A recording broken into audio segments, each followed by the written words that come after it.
नमस्कार दर्शकों, कार्यक्रम कानूनी सलाह में आपका फिर स्वागत है। आज हम बात कर रहे हैं लोक अदालतों पर। बातचीत के लिए हमारे साथ हैं जिला विधिक सहायता अधिकारी भोपाल श्री अभय सिंह जी। सर, कार्यक्रम कानूनी सलाह में आपका बहुत बहुत स्वागत है। बहुत बहुत धन्यवाद। दर्शकों, जैसा कि हमारा आज का विषय है लोक अदालतें, तो हम आपको बता दें कि आज हम खास तौर से बात करेंगे कि लोक अदालत कितने प्रकार की होती हैं, लोक अदालत का क्षेत्राधिकार क्या है और यदि लोक अदालत में आप प्रकरण का निराकरण करते हैं तो उससे क्या क्या फायदे होते हैं। कार्यक्रम शुरू करने से पहले हम आपको बता दें कि हमारा ये कार्यक्रम लाइव फोन इन कार्यक्रम है और इसके माध्यम से आप सीधे हमसे जुड़कर सवाल कर सकते हैं। हमारा टोल फ्री नंबर है 1800-233-0040। दूसरा नंबर है 0755266049। टेलीफोन नंबर एक बार फिर नोट कर लें 1800-233-0040, 0755266049। टेलीफोन नंबर आप स्क्रीन पे भी देख सकते हैं और आपकी जो समस्या है आज इस मंच के माध्यम से उसका समाधान कर सकते हैं। आइए कार्यक्रम शुरू करते हैं। सर, सबसे पहले तो ये जानना चाहेंगे कि लोक अदालत क्या है। देखिए मैडम, लोक अदालत एक वैकल्पिक विवाद समाधान की एक ऐसी रीति है जिसमें पक्षकार अपने आपसी विवादों को समझौते के माध्यम से निराकरण करते हैं। लोक अदालत मतलब कि जनता की अदालत। उसमें पक्षकार अपने प्रकरणों को सहमति के आधार से उसका प्रकरण का निराकरण करवा सकते हैं। जी बिल्कुल, आपने बहुत अच्छी बात कही कि लोक अदालत मतलब जनता की अदालत। सर, लोक अदालत की हम बात कर रहे हैं तो लोक अदालत की शुरुआत कब और कहाँ से हुई? देखिए, आपने बहुत अच्छा क्वेश्चन पूछा जी। और मैं आपके साथ साथ दर्शकों को भी बताना चाहता हूँ कि लोक अदालत की शुरुआत अपन सामान्य तौर पर देखते हैं कि प्राचीन काल से ही लोगों के मध्य अगर कोई विवाद होता है तो वह आपसी समझौते के आधार पर, सुलह के आधार पर करते हैं। लेकिन न्यायालय के माध्यम से लोक अदालत का आयोजन कर जो पक्षकार हैं उनका सुलह समझौते के आधार पर प्रकरण का निराकरण किया जाता है। और सर्वप्रथम ऑनरेबल जस्टिस पीएन भगवती साहब के मार्गदर्शन में लोक अदालत का आयोजन गुजरात राज्य में प्रारंभ किया गया, क्योंकि उस समय वह गुजरात उच्च न्यायालय के मुख्य न्यायाधीश थे। जी। सर, लोक अदालत को जो कानूनी मान्यता दी गई है और संविधान में जो मान्यता दी गई है लोक अदालत को, तो उसके पीछे क्या कारण आपको लगता है? देखिए, मैं दर्शकों, जैसा आपने बताया समझौते तो पहले भी होते थे। समझौते पहले भी होते थे, लेकिन जब अदालत में मैटर आता है तो अदालत में जब समझौता होता है तो आपसी सुलह समझौता तो होता है, लेकिन उसका लिखित में समझौता होता है। उसका अवार्ड पारित किया जाता है जो कि पक्षकार के ऊपर आबद्धकारी होता है, वो उससे मुकर नहीं सकते हैं। और जो लोक अदालत में निर्णय होता है, अधिनिर्णय, उसकी अपील या रिवीजन नहीं होता है। जी सर, लोक अदालत को कानूनी रूप दिलाने से न्यायालय को क्या लाभ हुआ है? देखिए, लोक अदालत को कानूनी रूप दिलाने से मुख्य उद्देश्य ये है कि जो सामान्य अदालतें हैं उनका बोझ कम हो।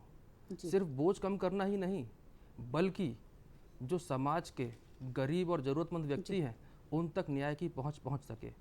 इसलिए निःशुल्क विधिक सहायता एवं सक्षम सेवा के माध्यम से उन्हें विधिक सहायता प्रदान की जाती है, ताकि जो गरीब और आर्थिक रूप से कमज़ोर व्यक्ति है उस तक न्याय की पहुंच सके। जी बिल्कुल।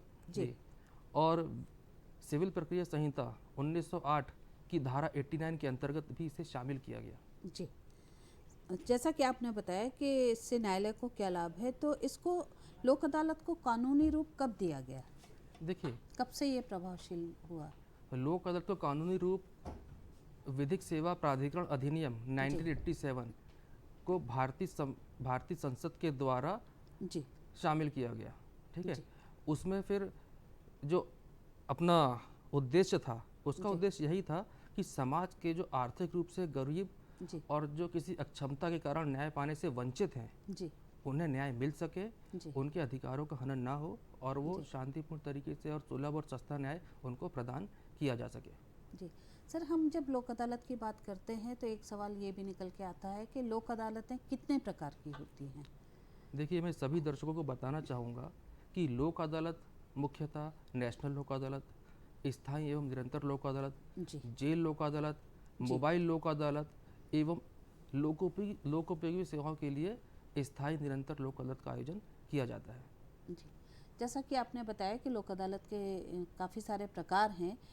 अब यदि कोई किसी प्रकरण का निराकरण लोक अदालत के माध्यम से करना चाहता है तो उसके लिए क्या प्रक्रिया होगी, उसे क्या करना होगा? देखिए, मैं आपको बताना चाहूँगा और पक्षकार को भी बताना चाहूँगा कि जो न्यायालय में प्रक्रिया अपनाई जाती है वो बहुत ही भारी भरकम प्रक्रिया है, लेकिन लोक अदालत में शीघ्रतापूर्ण एवं अनौपचारिक तरीके से प्रकरण का त्वरित निराकरण किया जाता है। जी जी सर, जैसा कि आपने बताया कि लोक अदालत से प्रकरणों का त्वरित निराकरण किया जाता है, तो लोक अदालत का आयोजन किन किन स्तरों पर किया जाता है?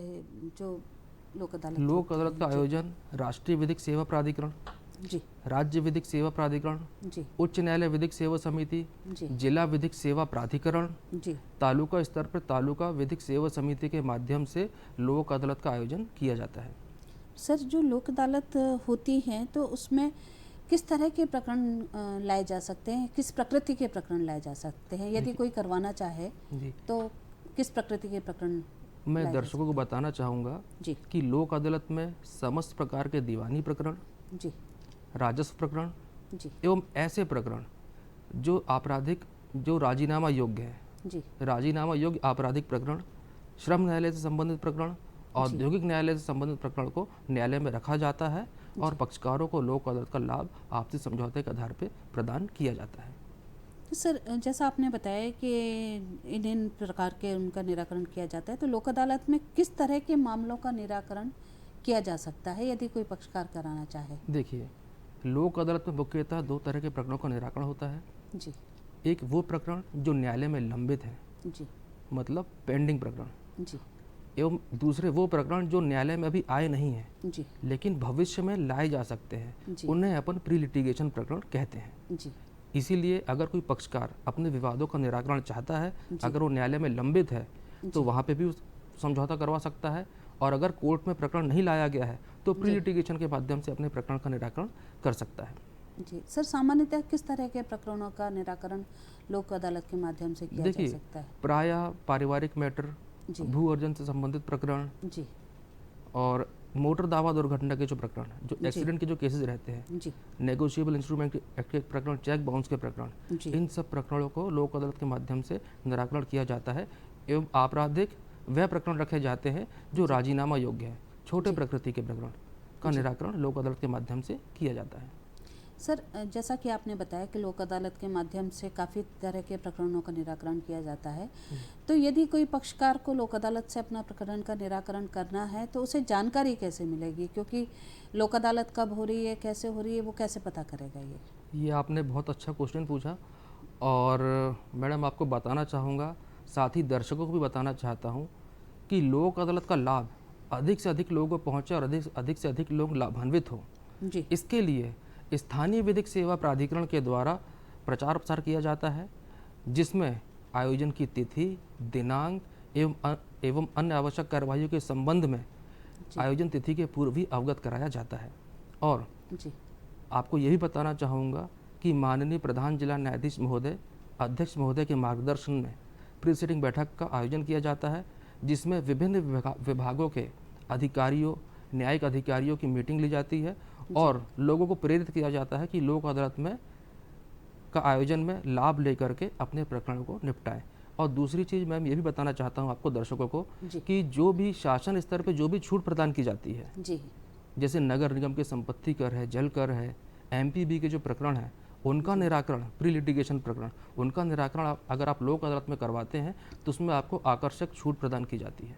जी सर, आपने बताया कि लोक अदालत में काफ़ी सारी छूटें और काफ़ी सारे विभाग लोक अदालत के माध्यम से करते हैं, तो क्या लोक अदालत के आयोजन के लिए प्रशासन का भी कोई सहयोग होता है, और यदि होता है तो किस तरह से प्रशासन सहयोग करता है? ये भी बहुत अच्छा क्वेश्चन है कि प्रशासन का सहयोग क्यों जरूरी है। जी, तो मैं दर्शकों को बताना चाहूँगा कि कई सारे प्रकरण ऐसे होते हैं जिसमें प्रशासन पक्षकार होता है, जी, तो बगैर प्रशासन को सम्मिलित किए हुए अपना लोक अदालत का आयोजन किया जाना संभव नहीं है। जी, इसके लिए विभिन्न विभागों के अधिकारियों के साथ बैठक आयोजित की जाती है, प्री सिटिंग बैठक हम आयोजित करते हैं। प्री सिटिंग बैठक आयोजित जब अपन विभिन्न अधिकारियों के साथ करते हैं जी, तो उनके राजीनामा योग्य प्रकरणों की सूची चिन्हित की जाती है और उन चिन्हित आइडेंटिफाइड प्रकरणों को लोक अदालत में समझौते हेतु, निराकरण हेतु रखा जाता है। तो इसमें जो अन्य विभाग हैं उनका सहयोग बहुत ज़रूरी है। जी, आपने बताया कि काफ़ी विभागों के भी प्रकरण होते हैं, तो किस तरह के, कौन कौन से विभागों के प्रकरण का निराकरण और प्रशासन का सहयोग इसमें लिया जा सकता जैसे राजस्व प्रकरण रहते हैं जी तो राजस्व के केसेस रखे जाते हैं, जी उसी तरह MSCT के केसेस रखे जाते हैं, मोटर दावा दुर्घटना के। उसमें जी। विभिन्न इंश्योरेंस कंपनी को के जो अधिकारीगण हैं वो जी। आते हैं और जो पक्षकार को कितनी मुआवजा देना है जी तो वो सब प्रीसीडिंग बैठक में तय किया जाता है। जी। सर, कई बार लोगों की समस्या होती है, नगर निगम और इनको पोल लगा हुआ है, घर के सामने नाले बह रहे हैं जी और कभी किसी के यहाँ कोई बड़ी सी पत्थर या कोई पेड़ लगा है, तो क्या इससे संबंधित भी प्रकरणों का निराकरण लोक अदालत में होता है? देखिए, और विभाग की क्या भूमिका होती है? हाँ देखिए, आपने जैसे नगर निगम का कहा जी तो आपको और दर्शकों को बताना चाहता हूँ कि नगर निगम से संबंधित कोई समस्या है जी तो वो लोक उपयोगी सेवाओं की स्थायी लोक अदालत के अंतर्गत अपन उस प्रकरण को ला सकते हैं, जी जिसमें लोगों के हित के लिए जो अदालत आयोजित की जाती है वो जी। हर महीने आयोजित की जाती है। जी नगर निगम हो गया, जल कर के संपत्ति कर के जो अपने बकाया राशि है, बिल है, उसको जमा करना है तो वो भी अपन लोक अदालत के माध्यम से जमा करते हैं, क्योंकि लोक अदालत के माध्यम से अगर आप कोई भी राशि जमा करते हैं जी और जो अवार्ड पारित होता है जी। उसमें न्यायाधीशगण, माननीय न्यायाधीशगण के हस्ताक्षर होते हैं, वो अवार्ड पारित होता है जो कि सबके लिए बंधनकारी और आबद्धकारी होता है। जी सर, कई बार हम ये देखते हैं कि जो मोटरसाइकिल और गाड़ी वालों के चालान होते हैं जी और उनको फिर नोटिस आता है कोर्ट जी। से, तो क्या इस तरह के जो ट्रैफिक पुलिस चालान बनाती है तो उनके प्रकरणों का निराकरण भी लोक अदालत में हो सकता है? ये आपने बहुत अच्छा क्वेश्चन पूछा। और जो दर्शक हैं जी वो अज्ञानता के कारण काफ़ी कुछ गलती कर देते हैं, जी तो मैं आपको ये बताना चाहूँगा, दर्शकों को बताना चाहूँगा कि जितने भी ट्रैफिक सिग्नल हैं जी सब जगह CCTV कैमरे लगे हुए हैं। जी अगर आप हेलमेट नहीं पहनते हैं, सीट बेल्ट नहीं लगाते हैं तो आपकी फ़ोटो खींच के आपको जो है चालान मोबाइल के माध्यम से या आपके घर में किसी न किसी तरह से चालान पहुंचाया जाता है। जी तो उसमें जो राशि है, जी आपने कानून का उल्लंघन किया है तो उसकी राशि आपको जमा करनी पड़ती है। जी। अब वो समय गया कि जब बीच चौराहे में जो हमारे पुलिस के जवान खड़े रहते हैं, रोकते हैं, वो समय चला गया है। अब सब जी। जगह कैमरे लगे हुए हैं, कोई देख रहा हो चाहे ना देख रहा हो, कैमरा आपको देख रहा है और उस सॉफ्टवेयर के माध्यम से आपके मोबाइल में, आपके रजिस्टर्ड मोबाइल में जी आपको जो है चालान भेजा जाता है और वो पैसा आपको जमा करना ही पड़ता है। ट्रैफिक की चालान में इसी तरह के जो केसेस हैं वो आते हैं, लोक अदालत में रखे जाते हैं और लोक अदालत में, हर लोक अदालत में कम से कम 10 से 15,000 ट्रैफिक ई चालान के केसेस का समझौता किया जाता है, जिसमें जो ट्रैफिक वायलेशन करते हैं रूल्स का, उनके द्वारा राशि जमा की जाती है। जी। तो अगर किसी का घर पे चालान आया है तो वो लोक अदालत के माध्यम से जी पैसे जमा करके उसका निराकरण कर सकते हैं। इसमें भी कोई छूट मिलती है? नहीं, ट्रैफिक की चालान में अभी छूट नहीं मिलती है जी लेकिन भविष्य में छूट मिलने का प्रावधान हो सकता है, भविष्य में जोड़ा जाए, जी। अभी तो नहीं मिल रही है। सर, हम लोक अदालत पे बात कर रहे हैं तो लोक अदालत का क्षेत्राधिकार क्या है? जी ये लोक अदालत जो होती है उनका? देखिए, लोक अदालत का क्षेत्राधिकार में पारिवारिक मैटर, दीवानी प्रकरण, भू जी। अदालत संबंधित प्रकरण आते हैं। साथ ही विधिक सेवा प्राधिकरण अधिनियम 1987 के अंतर्गत धारा 19 की उपधारा 5 में लोक अदालत का क्षेत्राधिकार बताया गया है जी कि अगर कोई प्रकरण किसी न्यायालय में लंबित है, चाहे वो सिविल न्यायालय हो, दांडिक न्यायालय हो, राजस्व न्यायालय हो, या किसी अधिकरण में आपका प्रकरण लंबित है तो उस संबंधित न्यायालय के द्वारा जो है प्रकरण का निराकरण किया जाता है, पक्षकारों को बुलाया जाता है और राजीनामा करवाने का प्रयास किया जाता है। सर, लोक अदालत के जो केस होते हैं उनका निराकरण क्या न्यायाधीशों द्वारा ही किया जाता है ये भी बहुत अच्छा या क्वेश्चन, कोई अलग से उसके लिए ये भी व्यक्ति होते हैं? ये भी बहुत अच्छा प्रश्न है। जी लोक अदालत में जब भी कोई प्रकरण रखा जाता है तो सर्वप्रथम लोक अदालत में एक खंडपीठ गठित की जाती है। जी उस खंडपीठ के अध्यक्ष सेवारत न्यायाधीश होते हैं, न्यायिक अधिकारी होते हैं, मजिस्ट्रेट होते हैं और जो सदस्यगण हैं जी वो अधिवक्ता एवं समाजसेवी होते हैं। तो जब राजीनामा होता है तो एक डिग्री पारित की जाती है जिसमें सभी मतलब पीठासीन अधिकारी मतलब खंडपीठ के अध्यक्ष के हस्ताक्षर एवं सदस्यगण के हस्ताक्षर होते हैं। जी। सर, लोक अदालत की शक्तियाँ क्या क्या हैं? लोक अदालत का इतना बड़ा प्रचार प्रसार जिस तरह से किया जा रहा है तो उसको शक्तियाँ क्या दी गई हैं? ये भी बहुत अच्छा प्रश्न है। लोक अदालत की शक्तियाँ क्या हैं? क्योंकि अपन सब कुछ लोक अदालत मैटर आपसी समझौते के आधार पर निपटाते हैं, तो लोक अदालत की शक्ति के बारे में आपको बताना चाहूँगा कि जो सिविल न्यायालय की शक्तियाँ हैं वही लोक अदालत को शक्तियाँ प्रदान की गई है। और जिस तरह लोक अदालत में किसी साक्षी को समन भेजना, उसे हाजिर करना, उसकी गवाही लेना, किसी दस्तावेज को प्रकट करना, साक्ष्य पर शपथ पत्र पर साक्ष्य लेना, ये सब कार्यवाहियाँ जो हैं शक्ति के अंतर्गत आती हैं। और जो दंड प्रक्रिया संहिता है उसके अंतर्गत धारा 193, 219 और 228 के अंतर्गत जो भी कार्यवाही की जाती है उन सबको न्यायिक कार्यवाही माना जाता है। जी सर, लोक अदालत द्वारा यदि कोई अधिनिर्णय दिया जाता है तो उसका क्या प्रभाव होता है दूसरे पक्षकार पर या पक्षकारों पर? देखिए, लोक अदालत में जो भी निर्णय पारित होता है वो सभी पक्षकारों पे लागू होता है, और लोक अदालत में जो अधिनिर्णय दिया जाता है वो सामान्य या अन्य लोक अदालत की भांति उसको माना जाता है। और इसका जो अवार्ड है, अधिनिर्णय है, वो सभी पक्षकारों पर आबद्धकारी होता है, और इसका फैसला अंतिम होता है और इसकी कोई भी अपील नहीं होती है। जी सर, आपने बताया कि इसका निर्णय अंतिम होता है जी। तो जैसे लोक अदालत में लोग करना चाहते हैं तो लोक अदालत कब कब आयोजित की जाती है? देखिए, किस प्रकार आयोजित की जाती है और कब कब आयोजित की जाती है? लोक अदालत एक राष्ट्रीय स्तर पर आयोजित की जाती है। जैसे पिछले साल 5 नेशनल लोक अदालत थी जी। इस वर्ष 2023 में 4 नेशनल लोक अदालत है जी। और आगामी लोक अदालत अभी 9 दिसंबर 2023 को आयोजित की जाएगी। जी। और इसका जी दर्शकों, हम आपको बता दें कि आज का ये कार्यक्रम लाइव फोन इन कार्यक्रम है और आज हम बात कर रहे हैं लोक अदालत पर। यदि आप कोई अपनी समस्या रखना चाहते हैं या लोक अदालत के माध्यम से अपना प्रकरण का निराकरण करना चाहते हैं तो आप हमें फ़ोन कर सकते हैं। हमारा फ़ोन नंबर है, टोल फ्री नंबर है 1800-233-0040। दूसरा नंबर है 0755-266-0049। तो यदि आपकी कोई समस्या है और आने वाली लोक अदालत में यदि आप अपना कोई प्रकरण करना चाहते हैं तो आप इस नंबर पर संपर्क करके अपनी समस्या का समाधान कर सकते हैं। सर, हम बात कर रहे हैं लोक अदालत की। तो लोक अदालत में जब कोई पक्षकार अपने प्रकरण का निराकरण करता है तो इससे पक्षकारों को क्या लाभ है? देखिए, सबसे पहले तो लोक अदालत के फ़ायदे बताना चाहूँगा कि जब भी कोई प्रकरण न्यायालय में आता है जी तो कोर्ट फीस देना पड़ता है। जी। सबसे पहले अगर समझौता होता है लोक अदालत के माध्यम से तो कोर्ट फीस सब माफ़ हो जाती है जी। समय की बचत होती है, अनावश्यक धन जो बर्बाद होता है उसकी बचत होती है जी। और जो व्यर्थ अनावश्यक मुकदमेबाजी है उसका भी हमेशा के लिए अंत होता है, क्योंकि इसका जो निर्णय है जी वो आबद्धकारी होता है, इसकी कोई अपील नहीं होती है। ये बाइंडिंग और ऑल द पार्टीज होता है जी। इसकी अपील नहीं होती है।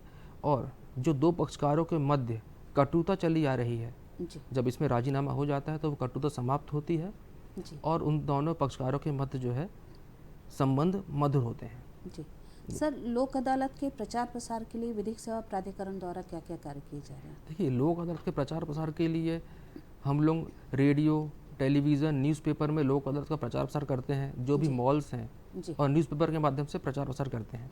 और आपको ये भी बताना चाहूँगा कि विधिक साक्षरता शिविर के माध्यम से लोक अदालत का प्रचार प्रसार किया जाता है। और भोपाल ज़िले में जब भी लोक अदालत आयोजित की गई है तो कम से कम 2,500 से 3,000 पेंडिंग केस जो कोर्ट में पेंडिंग है उनका निराकरण किया जाता है। और कम से कम 20 से 25,000 केसेस जो प्री लिटिगेशन है, नगर निगम के, जल कर के, संपत्ति करके, MPEB के जो प्रकरण है, चेक और ये ट्रैफिक की चालान के प्रकरण है, उनका निराकरण किया जाता है। जी जी। तो इससे लोगों को अवेयरनेस है, लोग लोक अदालत के दिन आते हैं, अपने प्रकरण का निराकरण करते हैं। जी सर, लोक अदालत के अगर आदेश का कोई पालन नहीं करता है तो ऐसे में उसके पालन के लिए क्या कर सकते हैं? देखिए, लोक अदालत का जो आदेश है वो सिविल न्यायालय की डिग्री माना गया है जी। और वो पार्टीज पे आबद्धकारी है, पार्टीज को मानना पड़ेगा। जी। पुराने समय में, प्राचीन काल में क्या होता था जी। कि जब समझौता होता था तो मौखिक होता था। जी। लेकिन जब कोर्ट में न्यायालय के माध्यम से अगर समझौता हो रहा है, जो अवार्ड अधिनिर्णय पारित होता है जी। तो उसमें खंडपीठ के अध्यक्ष के हस्ताक्षर होते हैं और साथ ही सदस्यगण के हस्ताक्षर होते हैं। अगर कोई नहीं मानता है तो फिर से एग्जीक्यूशन, निष्पादन की जो है प्रक्रिया अपना सकता है और उसको जो है तुरंत रिलीफ दिया जाता है। जी सर, एक कॉलर इस बीच पे लाइन जी पर है जबलपुर से। अशोक जी, कार्यक्रम कानूनी सलाह में आपका बहुत बहुत स्वागत है। बताइए क्या पूछना चाहते हैं? जी मैडम जी, मैं सर से ये जानना चाहता हूँ कि जैसे बहुत बार क्या होता है कि लोगों को लोक अदालत का निर्णय माने नहीं होता है, तो क्या वो जिस कोर्ट में उनका केस चल रहा है फिर उसी कोर्ट में जा सकते हैं या कि अगले किसी कोर्ट में उसकी अपील की जा सकती है? क्या ये कानूनी तौर पर वैध है क्या? देखिए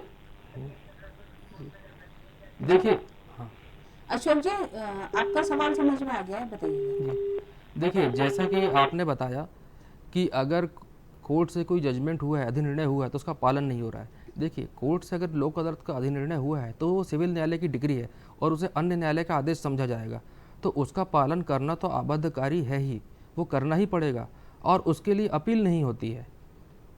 तो आपको एग्जीक्यूशन के लिए लगाना पड़ेगा और जो नहीं दे रहा है, अगर पालन नहीं कर रहा है, तो आप उस न्यायालय में या अपने नज़दीकी जिला विधिक सेवा प्राधिकरण में शिकायत दर्ज करा सकते हैं।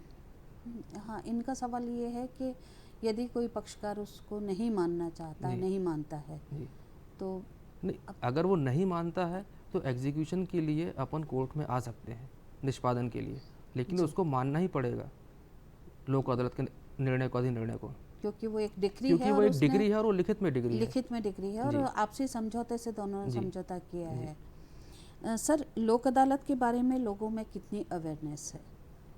देखिए, लोक अदालत के बारे में जहाँ तक मेरा मानना है, लोगों को अवेयरनेस है। और जैसे और भी जगह हम लोग जब लोक अदालत आयोजित होती है तो आयोजन तिथि के पूर्व से ही हम उसका प्रचार प्रसार करते हैं। जी। जब और लोक अदालत आयोजन के एक महीने पूर्व से ही इसकी तैयारी और प्रचार प्रसार स्टार्ट कर दिया जाता है, ताकि इसका जो लाभ है वो आम जनता तक मिल सके। इसीलिए जब भी लोक अदालत आयोजित की जाती है तो कम से कम 2,500-3,000 हज़ार प्रकरण, जैसे कि मैंने पहले बताया, वो जो पेंडिंग केस हैं जी। उनका निराकरण किया जाता है और प्री लिटिगेशन प्रकरणों का भी अधिक से अधिक निराकरण किया जाता है, कि जो कि कम से कम 20 से 25 हज़ार जो प्रकरण हैं, जी। कम से कम उनका निराकरण किया जाता है। जी सर, आज इस मंच के माध्यम से आप हमारे दर्शकों को क्या संदेश देना चाहेंगे? इस मंच के माध्यम से मैं आपको यही संदेश देना चाहता हूँ कि जो जिला विधिक सेवा प्राधिकरण है उसका उद्देश्य यही है कि न्याय सबके लिए है और न्याय पाने का सबका समान अधिकार है। जी। अगर आपका कोई प्रकरण न्यायालय में लंबित है, आप न्यायालय में लाना चाहते हैं, आप नज़दीकी जिला विधिक सेवा प्राधिकरण में संपर्क कर सकते हैं। जैसे तहसील में तहसील विधिक सेवा समिति, जिले में जिला विधिक सेवा प्राधिकरण और हाईकोर्ट में उच्च न्यायालय विधिक सेवा समिति एवं राष्ट्रीय स्तर पर राष्ट्रीय विधिक सेवा प्राधिकरण। जिला विधिक सेवा प्राधिकरण हमेशा आप लोगों की सेवा के लिए तत्पर है, ताकि उसका उद्देश्य ही है कि जो भी समाज का कमज़ोर व्यक्ति है, जो आर्थिक रूप से कमज़ोर है या किसी अन्य अक्षमता के कारण उसे न्याय प्राप्त करने के अवसर नहीं मिल रहे हैं, तो वो नज़दीकी जिला विधिक सेवा प्राधिकरण आ करके अपनी समस्या बता सकता है। हम उसको उचित विधिक सलाह प्रदान करते हैं और अगर उसका कोर्ट में केस रखने लायक है तो उसका कोर्ट में भी केस रखते हैं, और राजीनामा योग्य प्रकरण है तो उसमें हम प्रयास करते हैं कि उसका मीडिएशन, मध्यस्थता के माध्यम से या लोक अदालत के माध्यम से उसका प्रकरण का निराकरण हो, उसका अनावश्यक धन पैसा ना लगे। जी, बहुत बहुत धन्यवाद सर। आपने आज लोक अदालत के बारे में हमारे दर्शकों को बहुत अच्छी जानकारी दी। दर्शकों, जैसा कि हमने आज देखा चर्चा में कि जो लोक अदालतें हैं उनका उद्देश्य है कि हर वर्ग को समान न्याय मिले और सरल, सहज, सुलभ न्याय मिले और एक अंतिम निर्णय उनको मिले कि जिसकी कोई अपील ना हो। और ये हर 3 महीने में आयोजित की जाती है। तो हमें उम्मीद है कि यदि आपके भी कोई प्रकरण होंगे तो आप उनका निराकरण लोक अदालत के माध्यम से कर सकेंगे, यदि वो इस लायक होंगे कि उनका लोक अदालत के माध्यम से निराकरण हो सके। अगले अंक में फिर आपके सामने एक नए विषय के साथ उपस्थित होंगे। तब तक के लिए आज्ञा दीजिए। नमस्कार।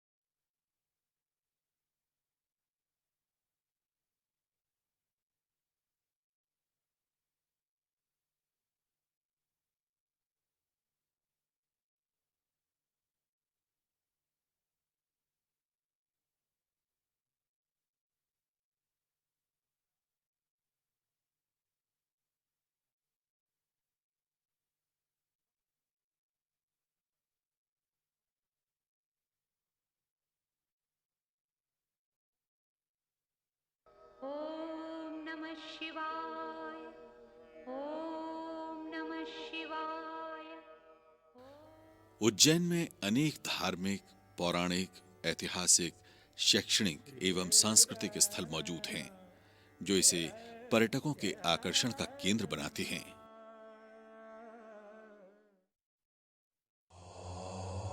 यहाँ का प्राचीन हरसिद्धि मंदिर भी अपने पौराणिक महत्व के कारण विख्यात है। शिव पुराण के अनुसार दक्ष यज्ञ का विध्वंस करने के बाद शिव सती की देह को लेकर यहां वहां घूमने लगे। तब भगवान विष्णु ने उनका मोह भंग करने हेतु अपने चक्र से सती के शरीर को खंड खंड कर दिया। सती के अंग जहां जहां गिरे वहां सिद्धपीठ बन गए। इस प्रकार कुल 52 सिद्धपीठ बने। उज्जैन का हरसिद्धि मंदिर भी उनमें से एक है। कहते हैं यहां पर देवी की कोहनी गिरी थी, इसी कारण हरसिद्धि मंदिर की विशेष प्रतिष्ठा है। मंदिर के गर्भगृह में श्री यंत्र प्रतिष्ठित है, इसलिए यहां भक्तों की हर मनोकामना पूर्ण होती है। यहां देवी के पार्श्व में माता अन्नपूर्णा की खड़ी प्रतिमा विराजित है, जिनके आसन के नीचे मध्य में कालिका, उनके दोनों ओर महालक्ष्मी तथा महासरस्वती स्थापित हैं। सुबह शाम श्रद्धा पूर्वक देवी की आरती करते हैं।